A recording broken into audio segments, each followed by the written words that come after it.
Welcome to LOA Today. I'm Walt Jason. I've been doing this podcast since September of 2012, and boy, are my lips tired. This is your daily dose of happy.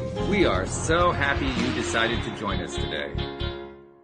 Louis and Anne-Marie can't join us today. Louis's got a little internet issue going on, so he can't connect, and Anne-Marie's got some family stuff going on, so she won't be joining us this week either. I believe, let's see, we're at the 12th as we're recording this, so I believe next week we'll have Anne-Marie, but not Louis, so just kind of prepare for that. But that's okay. I still have a guest joining me today. This is going to be a fun interview. This is going to be really, really fun. This guy's name is Vic Ferrari. He's a former New York Police Department officer. And this guy's got stories. It's one of those things, you know, you hear about people who have been in the department for years. Many of them won't say anything about what they're doing. Others will say some stuff. A few are tell-all. This guy's in the third category. He just tells everything. So we're going to hear some great stories today. This is going to be fun. So Vic Ferrari, thank you for joining me. First of all, how you doing? I'm great, Walt. Thank you for having me on your show. I appreciate it. Glad to have it. Give us the potted biography. How long were you with the department? I grew up in the Bronx, lower middle class kid. Always wanted to be a New York City police officer and detective. I joined the academy and I went into the police department in 1987. I retired 2007. I did 20 years on the head. Nice. All right. Yeah. And this is something I've always worried about. I know that to a large degree it makes a difference just how passionate you are about your job, but it's a job that can wear you down a lot. And did you find that after 20 years you were done, or did you find that you were done before that, or could you have kept going but you changed your mind because of other stuff? I mean, what was your mindset at that point? You know, it's funny you should say that because I never gave retirement. I never thought of it. I mean, even getting hired, I didn't even know what a pension was. I wanted action. I wanted to, get into car chases and arrest bad guys. Really? No kidding. Okay. Yeah, everything a little boy, cops and robbers. Mm-hmm. And things were changing. The department was changing. I was in the same office for 10 years. And probably about a year and a half before I got out, I started looking around the office and I said, I've been here 8.5, 9 years. The personnel has changed so much. There's younger people coming in with different ideas, and everybody outlives their usefulness. That's the truth in life and any job. And I said, I look no further that I had a lieutenant that did close to 40 years with the NYPD, and he loved it. But loving the NYPD is like loving something that's never going to love you back. And sometimes it can turn on you. So I said, get out when the going is good. Okay. And I retired after 20. I started counting down the days a year and a half before, and I started making my exodus plans of, what I was going to do and so forth. And what have you done since you left? Well, I moved down to Florida. After 20 years with the NYPD, I became a cop down here in Florida for a small police department. And the funny thing is, so I went from working in America's largest police department, working with organized crime cases, to now I'm back on the road. And it was like getting thrown into a bad episode of Reno 911. Now I'm chasing guys. Now at 40 years old, right? And that's a young man's game being on the road. I'm chasing dirtbags that are hiding under kiddie pools in the middle of the night. And I'm back to doing, dealing with domestic violence and drunk driving. And I said, what did I do? I thought I wanted this again. And I was like, no. So I re-retired. And at the bequest of friends and family, they said, you got all these, great stories. Why don't you start writing them? And I was hesitant. But like you said, I said, if I'm going to do this, I don't want to get anybody divorced or in trouble. So with my books, I changed the names, the dates, the ranks, the location. Oh, okay. But these things have happened. It's just I move things around. I'm not a sour grapes kind of guy. Right, if I right. touch somebody, I'm not going to out them or humiliate them. That's just not the way I roll. That's good, and I like that. And that's a good solution. Just treating it like a fiction story, but it's not a fiction story. Just change the names and now it's more generic. It's not, oh, well, that's what this guy did, or that's what that officer did, or anything like that. Yeah, okay. And, well, it's also smart, too, because you maintain your friendships that way. Oh, yeah. And yeah, so when I wrote these books, I'm telling you, I went through all the process of self-publishing, and my finger was on that enter button to upload it onto Amazon. Right. And I said, do I, I've done a year and a half of my life investing in this. Do I really is there going to be blowback? And there wasn't. I mean, everybody started reaching out to me like, I know who you're talking about in this story. You should have wrote about this guy. And I thought my critics, they were coming out of the woodwork and they're like, no, fuck this guy. You should have wrote about this. Now I have my friends feeding me things and reminding me of things. No kidding. Is that why you said before we got started that you'd written 4 books about your experience? Is that why you wrote more than one? I wrote the first one and just as a fluke to see what would happen, and it started selling. And then in the reviews, we'd love to, hear more of these stories. And I said, all right, give them what they want. So sure. I just started writing about a book a year. Okay. All right. Do you have more coming on that subject? Yeah. As we speak, I'm writing another NYPD themed book. Okay. Very good. Yeah. And then you told me you have 2 other books you've written. Tell us about those. Yeah, I wrote my latest is called Confessions of a Catholic High School Graduate. It's got a picture of a kid getting chased out of a confessional. And yes, that did happen to me. Really? Yeah, confessing one sin too many to an angry Irish priest who wants to go home to dinner can lead to a foot chase to an empty church. Yeah, growing up in the Bronx, I was in 8th grade, and my dad said, next year you're going to Catholic high school. I was like, what? We don't even go to mass. Like, what? And he goes, no, you're a clown. And if I send you to public school, you're going to be a bigger clown. So pick a school run by the men in black. And that's exactly what happened. And I didn't want to go to Catholic high school, but it was the best thing that ever happened to me other than the NYPD. And it instilled discipline in me. And the teachers, they were rough on us, but they cared. You know what I mean? It was, I came from public school, and like I write in one of the stories, as long as we didn't smell or make too much noise, no one said anything to us. Catholic high school was the first couple of months was like going to a prison. You know what I mean? There was no screwing around, and there was corporal punishment back then. So, if you stepped out of line, you'd get a crack. And, I go into that about corporal punishment. And I mean, did I get hit sometimes when I didn't deserve it? Yeah, but it more than made up for the times that I got away with things. So it all kind of came out at the end of the day. Now I have to ask this one too. Which is the tougher kind of person, a nun or a lieutenant? Oh, a nun. Oh, yeah, a nun. There's a story in my book. My friend lived across the street from Preston High School. We used to play wiffle ball. And we'd play wiffle ball watching the girls come out of school. We weren't even into wiffle ball. We wanted to watch the girls come out. Yeah, sure. Actually, while we were doing that shit, J-Lo was going to Preston High School. I mean, she was... Oh, no kidding. But yeah, she was going to that school. So we would hit the wiffle balls, and they would go over the fence, and then we would go into the grounds of Preston and traipse through the English garden. And the nuns would warn us, stop coming in here.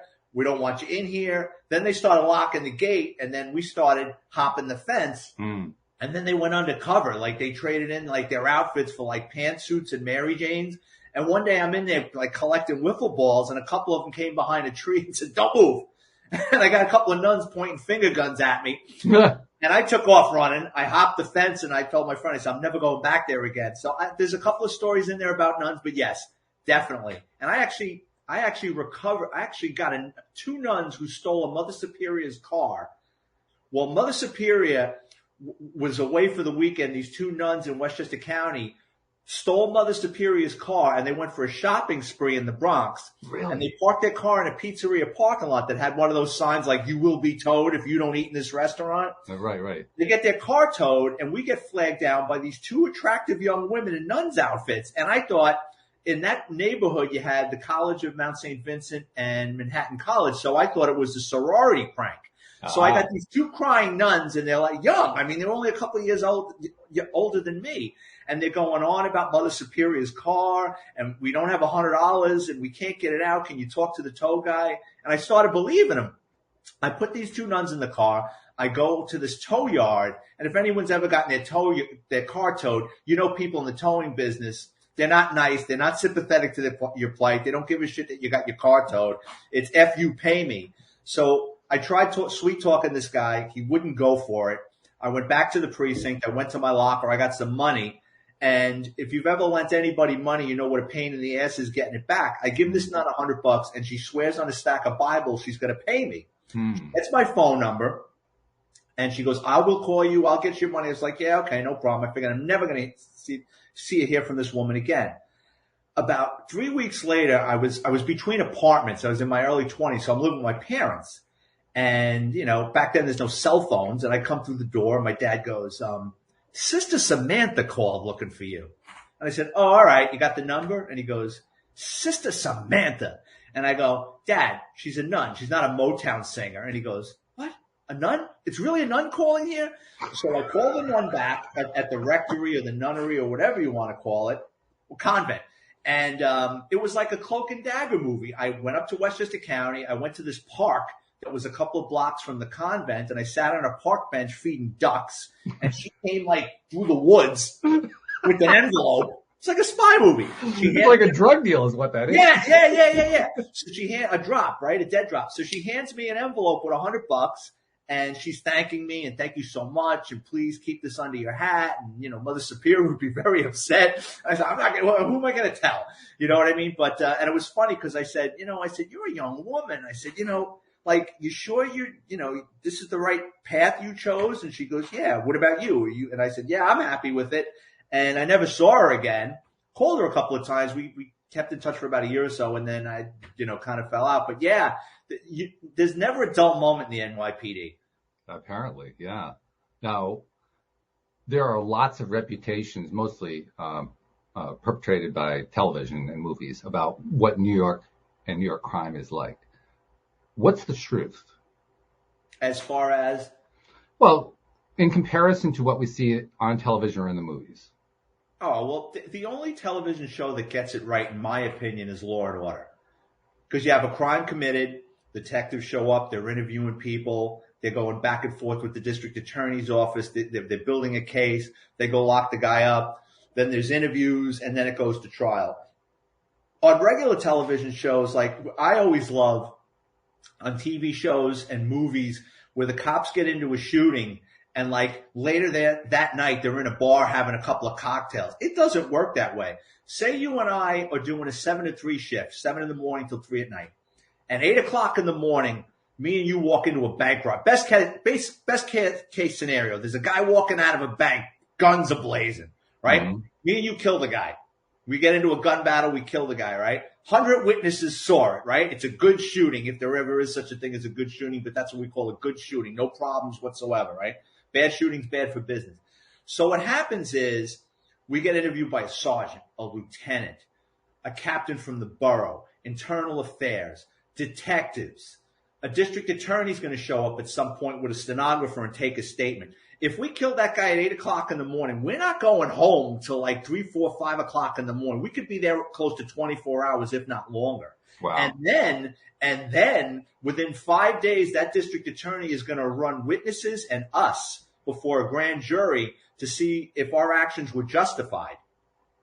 So you're sitting there between 16 and 23 people in a room. They're having a bad day and they don't like the police and they're like, you know what, screw them. We vote to indict. Guess what? You're getting arrested. You get your guns and shield taken from you and you got to hire a lawyer and pray to God you get a bench trial where you get a sympathetic judge. So it's not like TV, like cops are crashing cars and it's no big deal. You start crashing cars, you'll be on foot for the rest of your life. Like, and I've seen that happen with guys that keep getting into car accidents. Sometimes not even their fault. They don't want to hear it. So yeah, with civil liability and shootings and everything else, it's not like, you get a smack on the wrist and that's the end of it. There's checks and balances in place. So in terms of your own experience then, did you find yourself in that kind of soup on numerous occasions? Was it one time? Was it never? How did it work out? More than I'd like to admit. I was an active cop. I was involved in a lot of things. I've also had friends. I've never, had to discharge my weapon, but I've had friends that have killed people. I've had friends that were shot. I've had friends that were killed. So, I mean, there's a lot going on in New York. I mean, you've got 35,000 NYPD members at any given time, and you've got 9 million people scattered across the 5 boroughs. Right. So, I mean, it's nonstop. But you didn't ever discharge your weapon. I think that's something else that is perhaps a myth, but like how many, like give us like your best guess, rough percentage of officers that never discharged their weapon. Most. Probably, probably less than 5% of NYPD cops retired ever discharged their weapon. Mm-hmm.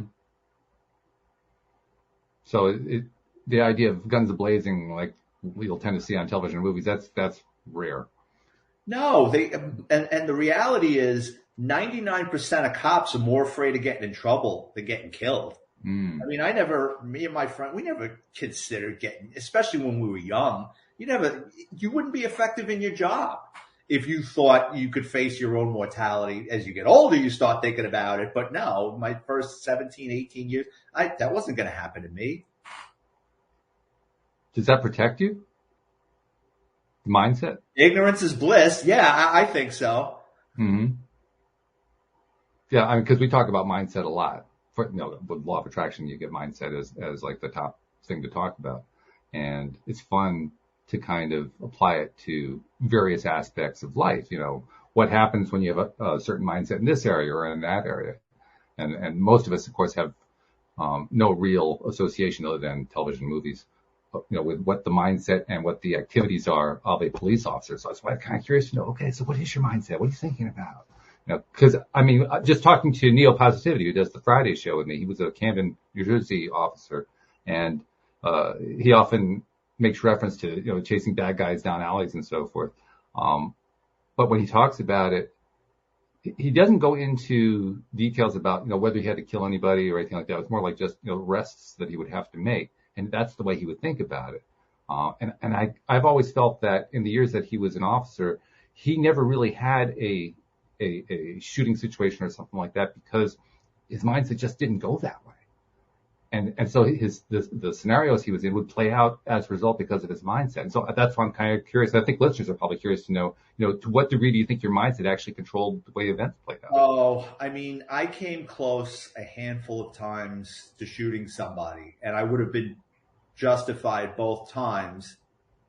Two that I can remember right off the top of my head.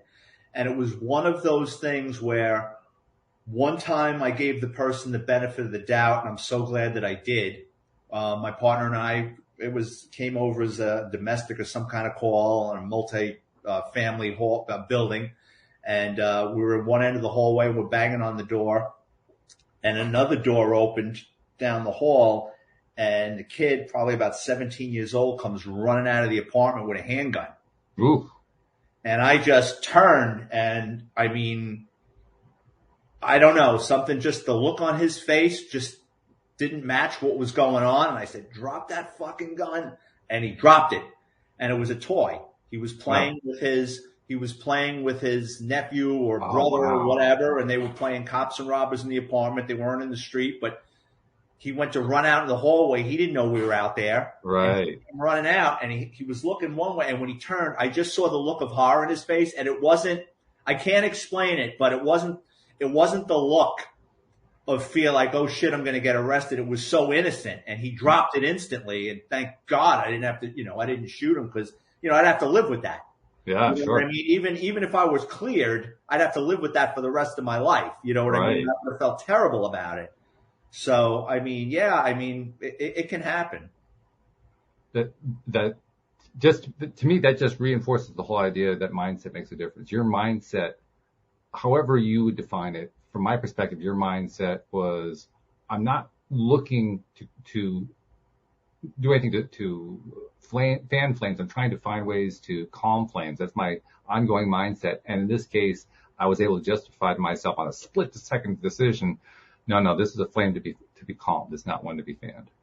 Yeah, another time I was driving the sergeant, and we rolled up on the street, and there was this woman. She couldn't have been 100 pounds. She was running around with a carving knife, and she's chasing her boyfriend around mailboxes, through parked cars. And I mean, she wasn't putting on a show. She was lunging at him, like she was putting her weight into it. Like you knew it. Yeah, it wasn't an act. Mm-hmm. And we jumped out of the car, and we're screaming at them, right? The boyfriend runs behind my sergeant and starts crawling up his back, like, get away from me, right? And she comes charging at him with that knife up. And I'm screaming at her, and she's not listening to me. And I'm just kind of drawing down, and I'm going to shoot her. And another cop who I didn't even see, had saw the commotion too and jumped out of his car. And you ever watch a football game like when the quarterback is just about to throw the ball and he gets blasted and just kind of gets blasted out of the screenshot? Right. Just before I shot her, another cop blasted her, just tackled. He was big as a bear, this guy. Knocked her and the knife tumbling over. Right. Then the boyfriend didn't want to press charges. My sergeant was so pissed. He goes, you're an asshole. He goes, are you kidding me? Like the boyfriend, like was hiding behind him and almost got the sergeant killed because while the sergeant was turning, trying to get this guy off his back, she was coming at them with that knife. You know what I mean? Wow. He's like, I love her. I don't press charges. Like, get the fuck out of here. Wow. That's crazy. Oof. Well, that also raises an interesting question, because I think anyone who's ever watched any of these kinds of programs, part of the reason they watch it is because they're watching dramas. And what was playing out in front of you there that you were actually in the scene part of was a drama, major drama. It was a potentially violent drama. And I think part of the reason we like dramas is because we're asking ourselves questions like, how did she get into that frame of mind in the first place? What was going on that just made her completely lose it? Well, she's a crackhead. There's a second part of that story. So she gets handcuffed, and actually it was the cop that knocked her over. He was taking the arrest. So he puts her in the back seat of the radio car handcuffed, and he left the window down.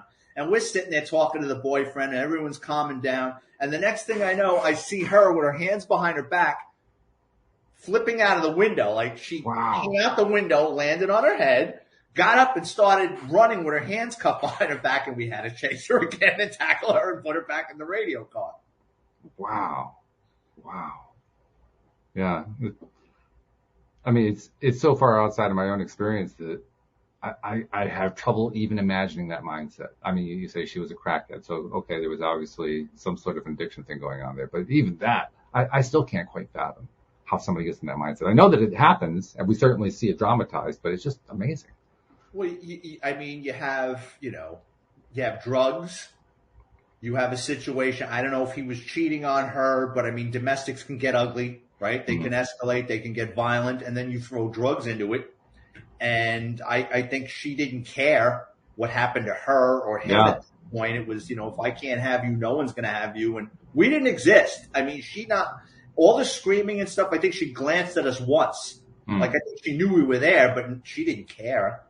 She was so focused on her anger, her rage, because that's really what that was. She was rage driven at that point.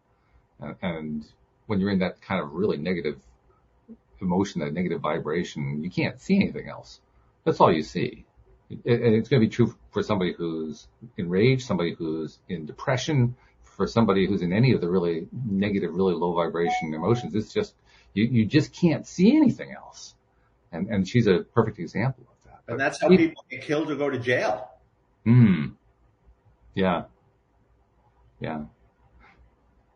Coming out the other side of 20 years, how effective do you think the criminal justice system is? Now it's broken in many places. Why is that? I saw it. So I got hired in the mid 80s.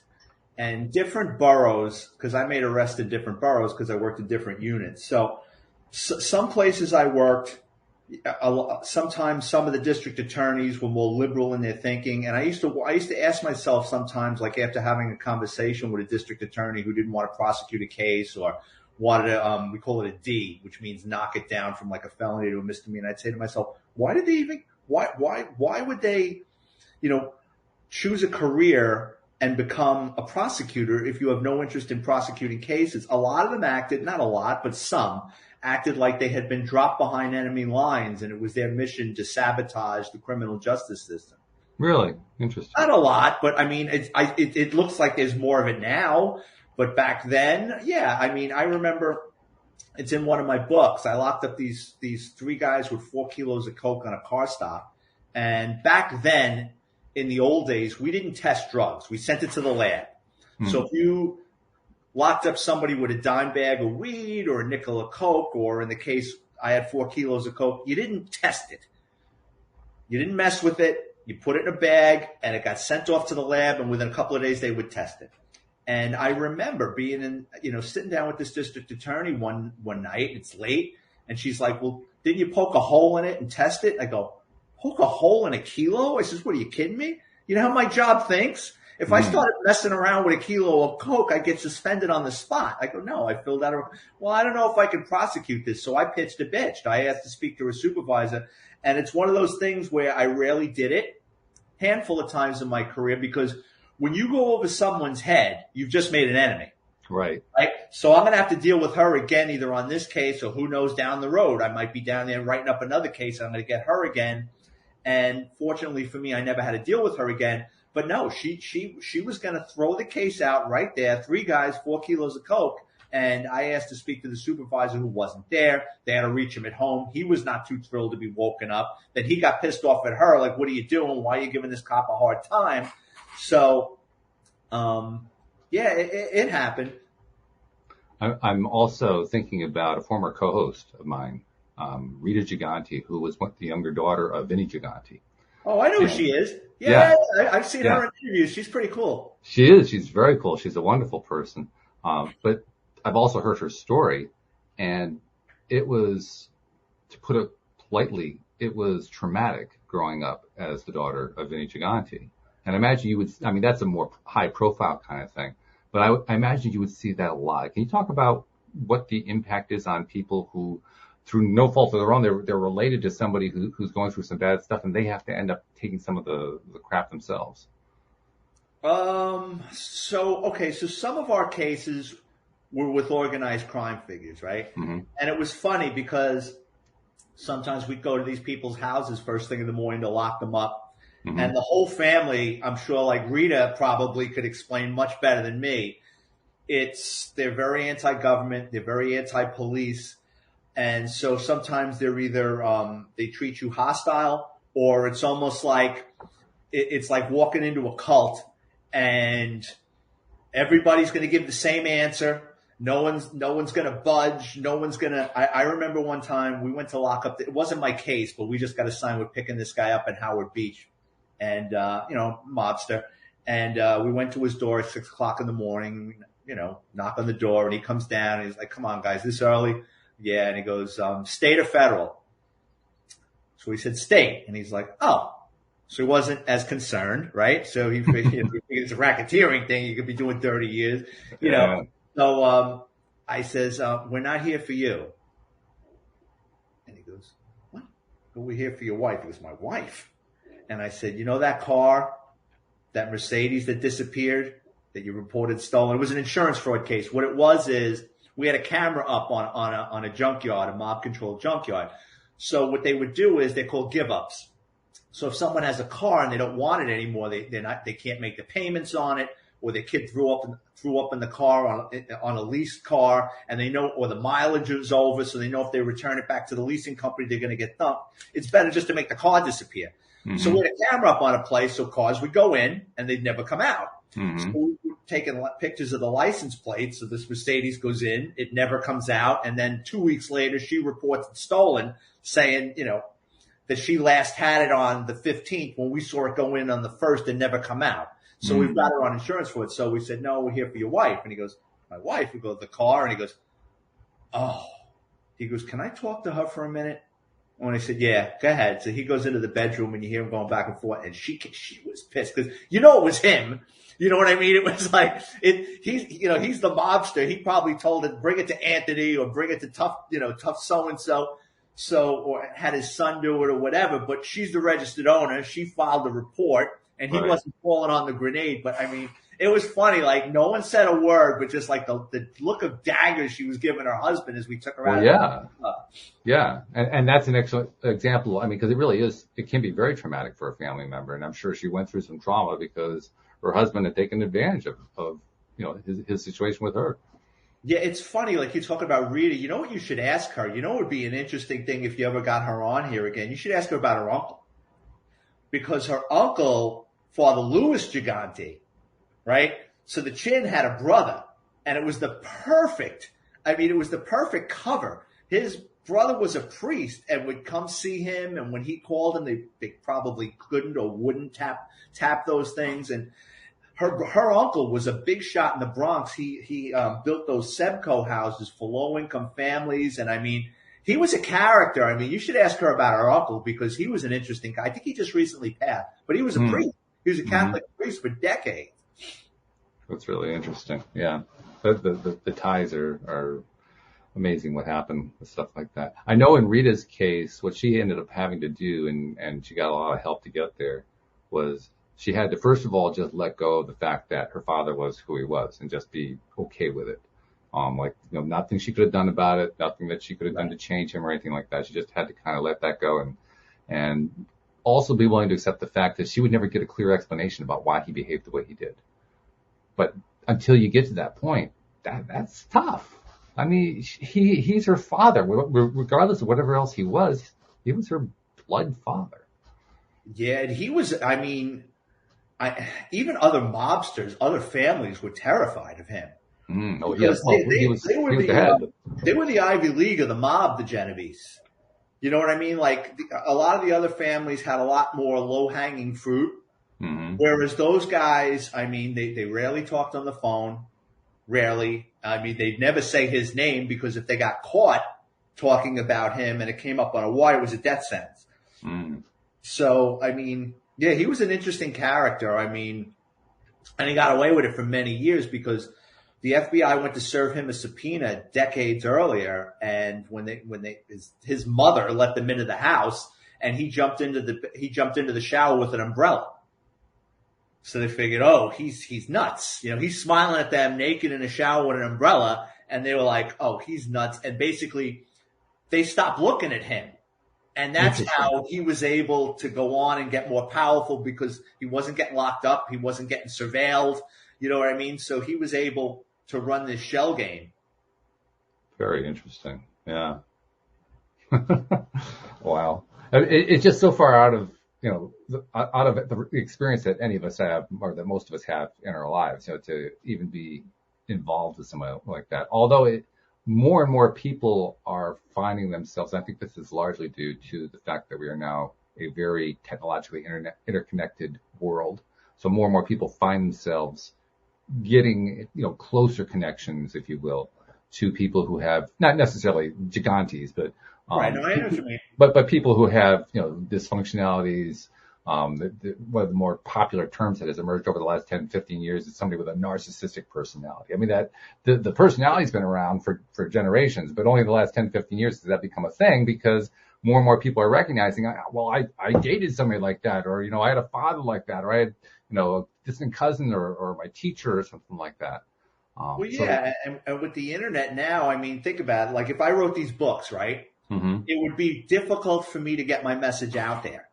So I have to go on podcasts and radio interviews to promote my books and be that someone will take a chance on purchasing one of my books. But what it also does is, like, to your point, it connects more people and there's more information out there on a variety of topics.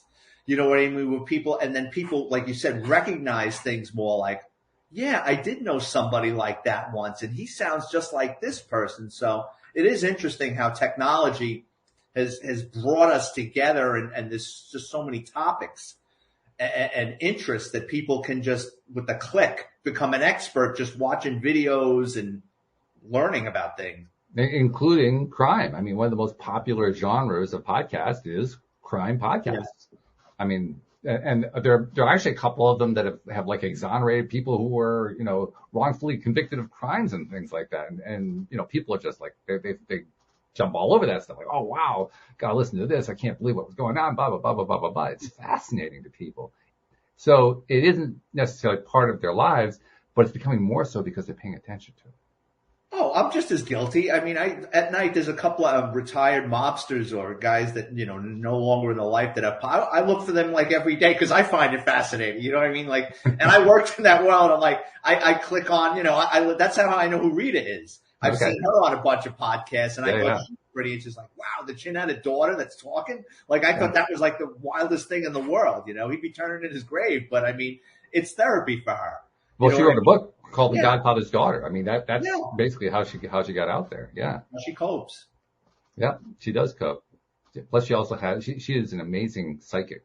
She's I heard that. yeah, I mean, really good, really, really good. She actually helped to identify an illness in another co-host that the co-host didn't know about. It came out through a medical diagnosis a month later. I mean, just mind blowing. I'm paranoid about my health. I might have to hit her up. She's really good. And she's a kind person. She's really, really nice too. Well, that raises another question. I mean, and again, something that gets played up on media. But is it true? Do police departments ever use psychics? That's a good question. So I don't know what an NYPD detective office looks like now because everything's computerized. But in the old days, there'd be, if you walked into like the squad, the detective squad, there'd be phone numbers all around the room. It's like almost like when you go into like a grammar school and you've got the ABCs in cursive, right? So like on the walls would be all these phone numbers of different resources that detectives could just pick their head up and give this guy a call, right? This is before cell phones with numbers were stored. And I remember in my precinct, I remember one day seeing psychic and I started laughing, right? So I asked one of the old timers there, who had done a lot of homicides. And I said, psychic? And he goes, yeah. And I says, what's the story with that? Do you ever call them? He goes, that's a wing and a prayer. He goes, he says, that's the last thing we'll do, like dead ends. It's not going anywhere. It's, other cases are piling up. Let's just give this a shot. He says, because what will happen is, he says, if we call and we get this person to come and ask them questions and see what they say, he says, we got to do a report for that because that's going to go in that homicide file. And if we wind up catching the bad guy another way, a defense attorney's going to go, what kind of case is this? You called a psychic? You know what I mean? Like, were you that desperate you called a psychic and now you threw handcuffs on my guy and you're charging him with a homicide? He goes, it will muddy the waters, possibly. Interesting. So, if a defense attorney picks up on that, because during the discovery phase, you got to hand over all your paperwork. Right. Anything back. So if that 5 is in there, which it should, if you do a 5 for that, you call this person and utilize them. So he told me, he says, it's a slippery slope using psychics. Not because of whether or not the psychic is any good, but because of the way the system works. Well, I think both. Both. Okay. That's interesting. I mean, who knows? Maybe there's bad psychics out. I'm sure there are. Well, I think most people who've ever, who are the kinds of people who go, consult with psychics will tell you, I talked to 5 psychics. The only one that was any good was X. The other right. 5 were just a bunch of crap. So certainly there are a lot of fake psychics out there. There's no doubt about that. And also from what I know about psychics, it's not like somebody is, a voice is saying, okay, if you go underneath the sidewalk at the corner of A and B Street, you'll find a body under there. That's not the way it works. They get an impression. They're trying to interpret the impression. How good are they interpreting their own impression?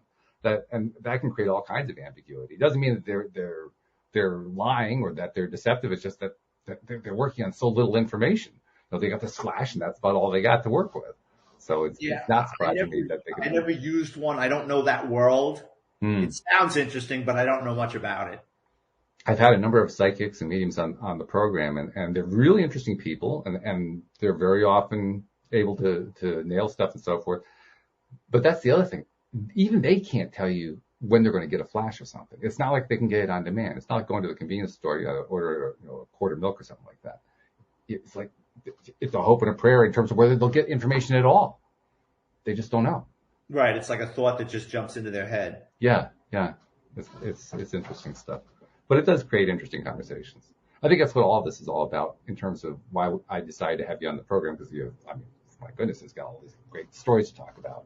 Thanks. We like to have stories. We as human beings are story oriented. Everything in all the entertainment in our life is about stories. The news is about stories. Politics is about stories.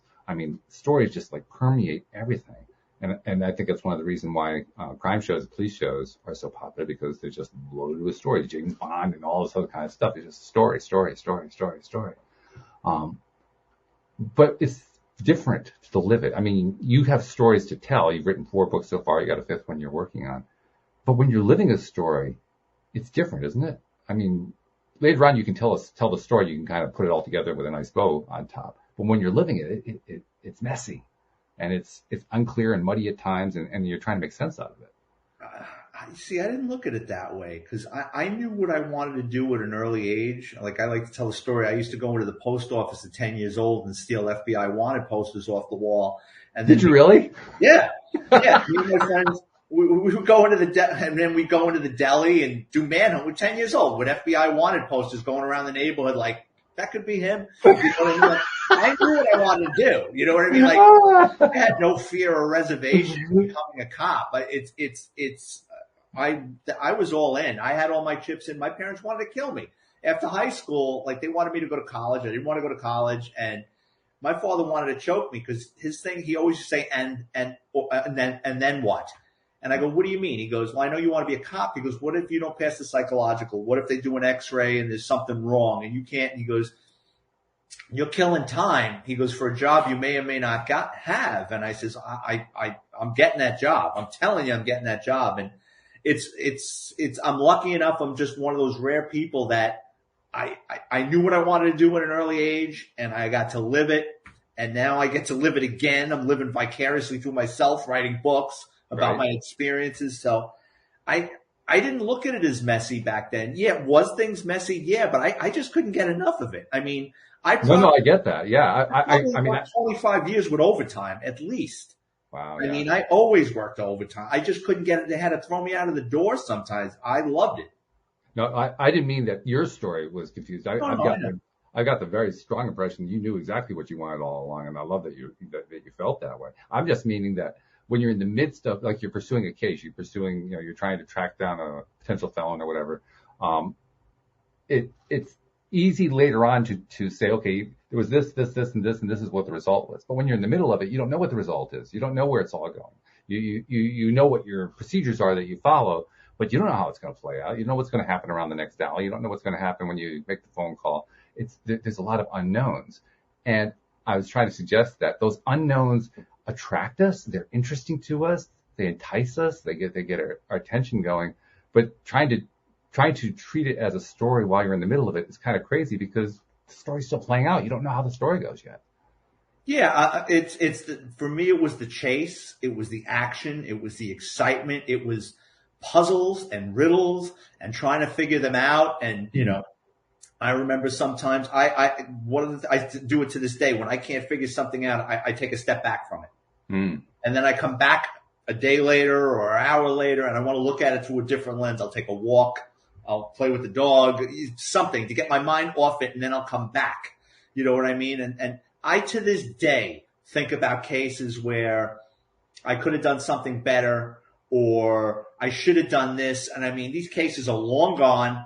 The statute of limitations are expired. And I was just walking the dog the other day and I was thinking about something. And it just like, I got to let it go. You know what I mean? It's like, I'm retired 15 years. This isn't helping anybody, but it's still playing out in my head. And I guess that's why I'm able to write these books because of my memory. Well, it sounds like the writing of the books actually helps you get the memory out too. So it doesn't keep, haunting you in a sense. Definitely. Yeah. Yeah. Cause when you can get it out, when you can express it, it takes the power out of it. It gives you power over your own mind rather than your mind having power over you. Yeah, that makes sense. Right? Definitely. Yeah, it's mental health. Oh yeah, for me, writing is definitely a form of therapy because I get to think things out, and then I'll write a story out and then I'll go back to it and I'll change things around and I'll move things around or I must sound like a lunatic, but one of the last things I do before I send my book out for a copy edit is, and I've combed through it many times. One of the last things I do is I read it out loud. Mm-hmm. And reading something out loud, if you write something and you read it, you're like, yeah, that's fine. If you start speaking it, you go, no, that's not coming across right. That's a great approach. I love that. Yeah. 'Cause well, part of the challenge of writing something is, like you say, you want to have somebody else doing some editing because you need that third, viewpoint, so to speak. But part of it is when you're reading your own stuff. I've written one book and I edited another book, and you can just get in an endless loop. Yes. Edit, write again, edit, write again, edit, write. And it's like at some point you have to decide to stop. I think that happens with new writers too. You're right, because it's analysis paralysis. Right. And what I learned is once I've gone through it X amount of times and then read it, and the funny thing is I got a 120-pound Irish wolfhound walking around in here somewhere. He does not like it when I start reading out loud. I got to lock him in the room. He'll start howling at it because it's like who's he talking to? You know what I mean? Like, I lost my mind. Yeah, and I have two editors. So one is a copy edit. I'll send it out. It'll come back with the track changes, and I read through it. Copy editors don't get my sarcasm, so I have to say, nope, that's really what I meant to say. You're being too literal. Accept those changes, and then when I'm done with that, I send it off for a proofread, and then it comes back, and then so you got down to a disagree with the changes, and then I'm ready to upload it onto Amazon. That's nice. Well, you've got it down to a science there. That's a sign of experience. All right, so we've kind of danced around a lot of this stuff. We got you to tell one or two stories, but I want to hear a few more stories. So what would you like to hear? Well, just before we got started, you were talking about, you asked where I'm from, and I said I'm from Hartford, Connecticut area, and you started going into a story. So tell that story. I mean, I'm curious. Okay. All right. So it's early 2000, maybe 99, 2000. We had a Chinese national in Brooklyn who was exporting 30 stolen Audis a month to Shanghai. Wow. And he got in touch with this Jamaican middleman from the Bronx. He would pay the Jamaican middleman $5,000 a vehicle. The Jamaican guy would pay his car thieves between $500 and $1,000 a vehicle. Cars would get stolen across the 5 boroughs, Long Island, Connecticut, Westchester, Rockland, you name it. Because they were doing 30 cars a month. Yeah. They would take these stolen cars, they'd park them on the street, they'd let them cool off, make sure they didn't have low jack or GPS. They would go to the warehouse a couple at a time. They had Chinese nationals working in the warehouse. They'd put 2 stolen vehicles per shipping container. They'd let the air out of the tires so the car would sit low. Then they'd build a wooden frame above it and put another 1 or 2 cars in there so they were getting 3 to 4 stolen vehicles per shipping container. Wow. Then they'd call this legit trucking company and they'd give them a bogus manifest. The container with the 4 cars would go out to Newark. Out in Jersey, they get loaded on trains, and then they get railed across the United States to Shanghai, to Long Beach, California. They're put on cargo ships and shipped out to Shanghai. So that's unbelievable. I mean, that alone right there is just amazing because you've got these legitimate carriers involved in something. They don't even know what they're involved in. No, and they changed the VIN number. If memory serves me correctly, they were changing the VIN numbers. This is over 20 years ago. So what winds up happening is we've got Chinese detectives monitoring the Asian wiretaps. We've got Spanish cops monitoring the car thieves' phones. And they start talking about whacking this one and whacking that one. And we're like, oh, shit, like these guys are in the murder for hire business. So one of the guys in the case committed a homicide. Well, there's a bunch of them involved in the planning of this. And don't quote me on it. It's over 20 years ago. I wasn't that involved in that particular case, but 10 years before, there were 3 guys knocking off banks or armored cars. I forget. One guy gets caught, keeps his mouth shut. This is up in Hartford, I think. And one guy goes to jail and the other 2 guys don't, if memory serves me correctly. And he gets out of jail years later, goes to his 2 friends and says, I want, my share. And these guys had taken the proceeds from the bank robberies or whatever they were doing, and they were major players in Connecticut moving weight. Like if you wanted a kilo of coke or heroin, you went through these guys. Well, they treated this guy who just got out of jail as a lackey. Go collect money from this one, go beat up this guy, go whack this guy. He didn't like it. So he kidnapped one of their couriers, and he put the guy in the trunk of his car for a weekend. Wow. Tortured the guy, took the kilos, and sent him back with a message to his 2 old friends and said, tell him I'm not fucking around. So now he's got to go, right? So in the drug world, there's no back and forth. There's no mediating. Someone's got to go. So the guys in Connecticut got in touch with our car thieves before they were our car thieves, and they set up a plan. They followed this guy around on a motorcycle, and when the guy stopped at a light, One guy was on the back of the motorcycle. He emptied a 9mm into the guy, like Wow. cut him into Swiss cheese. They drove off with the motorcycle. They put the motorcycle in a U-Haul truck and closed it while everyone's looking for a motorcycle. They go down I-95 with the motorcycle. They throw the gun in the river, get rid of the bike. I don't know if they tagged the bike or chopped it or whatever they did with it. But one of our thieves was the getaway driver on multiple homicides, and we knew this. So once we took that case down with the stolen vehicles getting shipped to Shanghai, it's like, you're going to jail for murder, right? And then he started singing like a bird and was able to fill in the pieces. I drove him to this homicide. I drove him to that homicide. He got a sweetheart of a deal. I think he got, the getaway driver did like 10 years for the enterprise corruption thing with our case, and then for the homicides. And the shooter, we got a conviction up in Hartford federally, and then they brought him into Manhattan, and the Manhattan DA's office got him for like 3-4 homicides, but he's probably responsible for more than 10. I think one of the things that people ask themselves when they hear about characters like this is, how on earth do they get there? How do you end up becoming a person who is that merciless, that cruel, that just horrible human being? Do you have any insight on that? I mean, I don't know if you ever actually see that progression, but there's been people that I've dealt with in my NYPD career, either I arrested or was surveilling or just had to deal with. And I've seen it after I've retired. I can pick up on it, and I'm not a psychic like Rita. They look right through you. I can't explain it, but there's no connection when they look at you, when they talk to you. There's no fear in their eyes. They don't look at you. They've basically taken you away from being a human being. You're just a factor or it's the same as you stepping on an ant pile. Mm-hmm. You know what I mean? It's scary. I've run into it like not being a cop, down here in Florida a couple of times I've run into somebody and I've gotten a bad vibe off of them. Like, this is not the type of person to screw around with, or you can tell that, and I don't know if that means like they would snap and hurt you, or if you wrong them, that they would, plot your demise until they found the right opportunity to, get you. But that guy in that case was one of them. And after we had arrested him and charged him with the homicides, his girlfriend had a car that was stolen, and I grabbed her with the stolen car after he was in jail.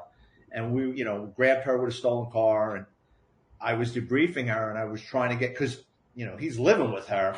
She can fill in a lot of blanks. You know what I mean? Because I'm sure there was pillow talk, and she would not. And she goes, listen, you do whatever you got to do to me with that car, because we were going to charge her with the car. She goes, I'm not. She goes, if he ever got out of jail, I go, he's not getting out of jail. She goes, I'm not getting involved in, like, she would not.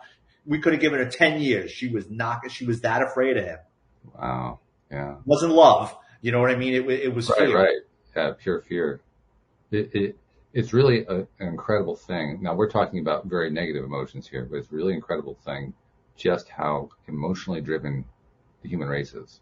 I mean, you particularly are seeing it in the stories that you're telling, but reason doesn't enter into a lot of stuff where humans behave. We like to think that it does, but it really doesn't.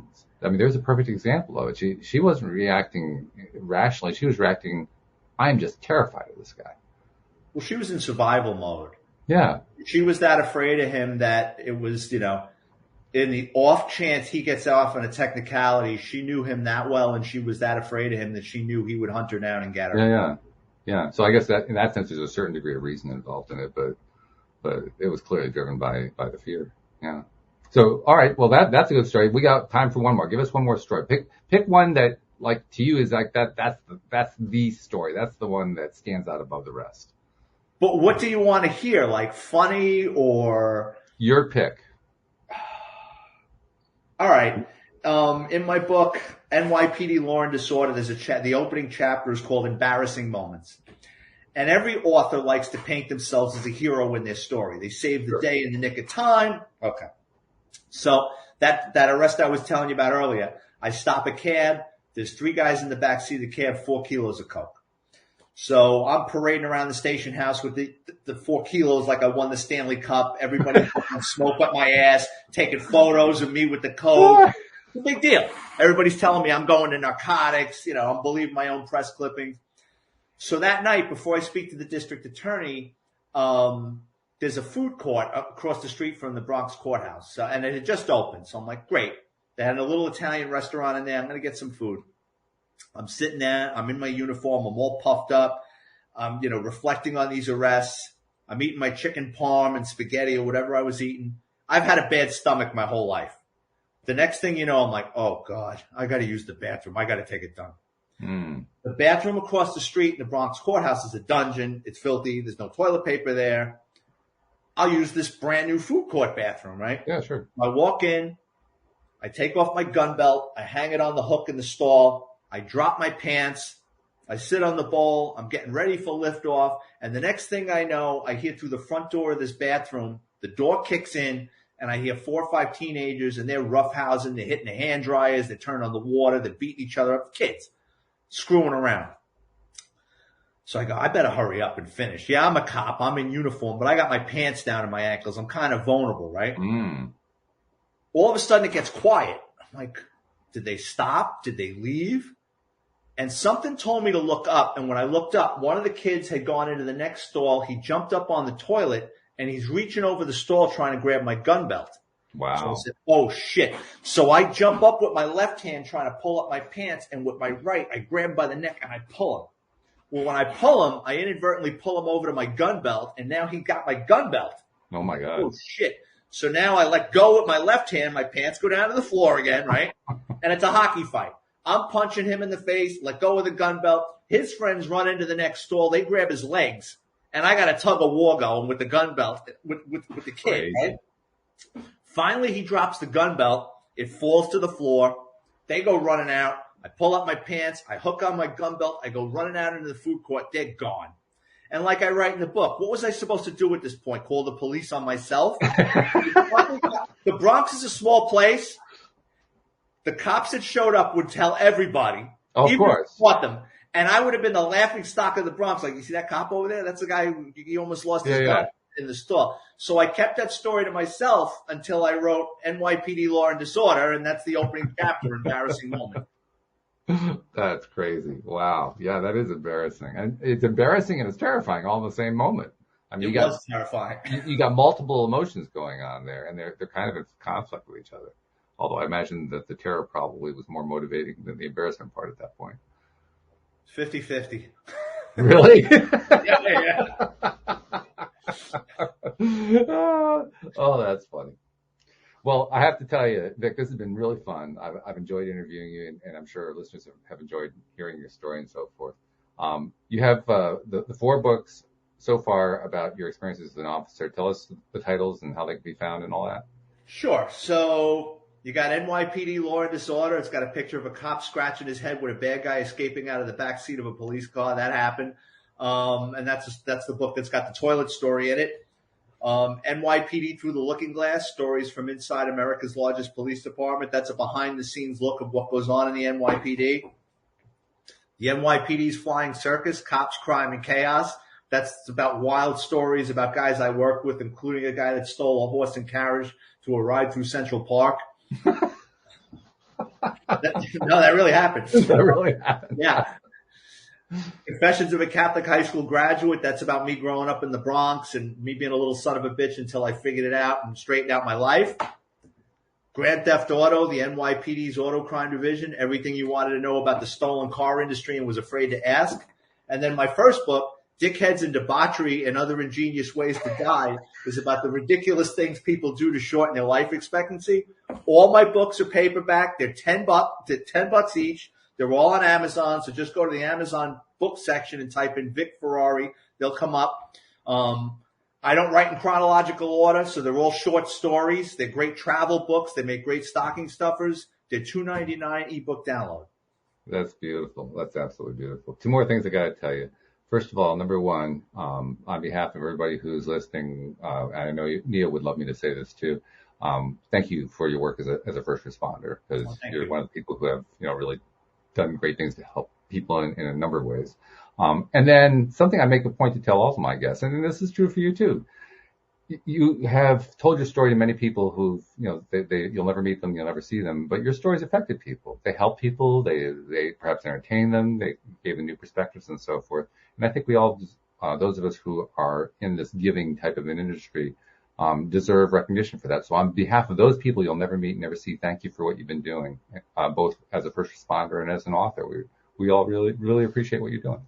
Thank you so much. I appreciate that. Yeah, we really do. So thank you for joining us. Thank you to our podcast listeners everywhere. And we'll see you all next time here on LOA Today. Goodbye, everybody.